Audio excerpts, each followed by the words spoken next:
Chapter 12 Biographical Queequeg was a native of Cocavoco, an island far away to the west and south. It is not down in any map. True places never are. When a new-hatched savage, running wild about his native woodlands in a grass-clout, followed by the nibbling goats as if he were a green sapling, even then in Queequeg's ambitious soul lurked a strong desire to see something more of Christendom than a specimen whaler or two. His father was a high chief, a king, his uncle a high priest, and on the maternal side he boasted aunts who were the wives of unconquerable warriors. There was excellent blood in his veins, royal stuff, though sadly vitiated, I fear, by the cannibal propensity he nourished in his untutored youth. A Sag Harbor ship visited his father's bay, and Queequeg sought a passage to the Christian lands. But the ship, having her full complement of seamen, spurned his suit, and not all the king his father's influence could prevail. But Queequeg vowed a vow. Alone in his canoe he paddled off to a distant strait, which he knew the ship must pass through when she quitted the island. On one side was a coral reef, on the other a low tongue of land, covered with mangrove thickets that grew out into the water. Hiding his canoe, still afloat among these thickets, with its prow seaward, he sat down in the stern, paddle low in hand, and when the ship was gliding by, like a flash he darted out, gained her side, and with one backward dash of his foot, capsized and sank the canoe, climbed up the chains, and throwing himself at full length upon the deck, grappled a ringbolt there, and swore not to let go, though hacked in pieces. In vain the captain threatened to throw him overboard, suspended a cutlass over his naked wrists.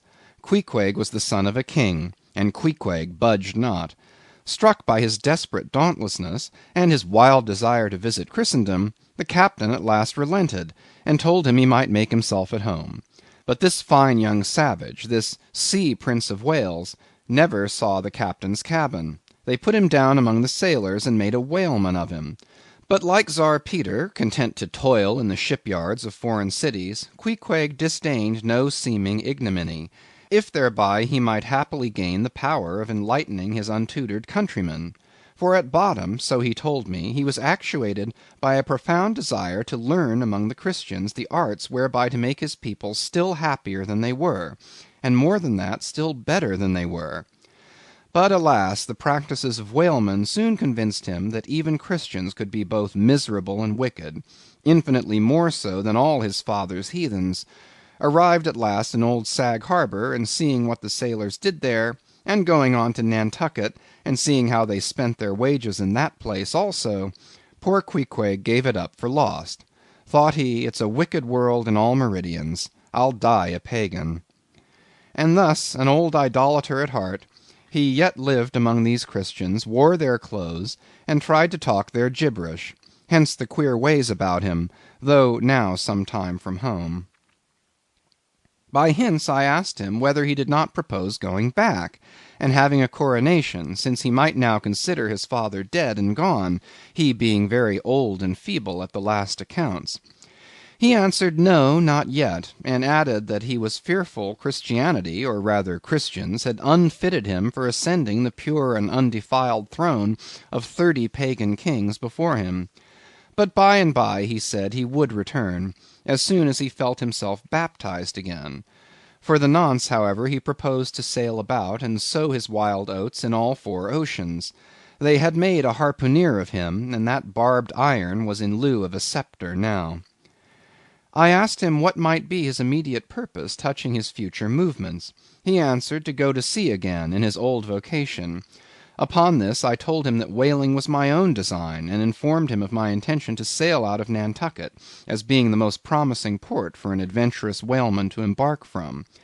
He at once resolved to accompany me to that island, ship aboard the same vessel, get into the same watch, the same boat, the same mess with me, in short, to share my every hap, with both my hands in his, boldly dip into the potluck of both worlds. To all this I joyously assented, For besides the affection I now felt for Queequeg, he was an experienced harpooneer, and as such could not fail to be of great usefulness to one who, like me, was wholly ignorant of the mysteries of whaling, though well acquainted with the sea, as known to merchant seamen.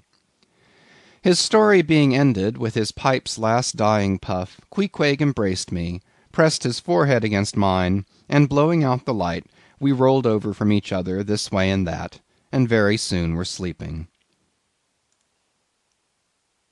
End of chapters 10 through 12.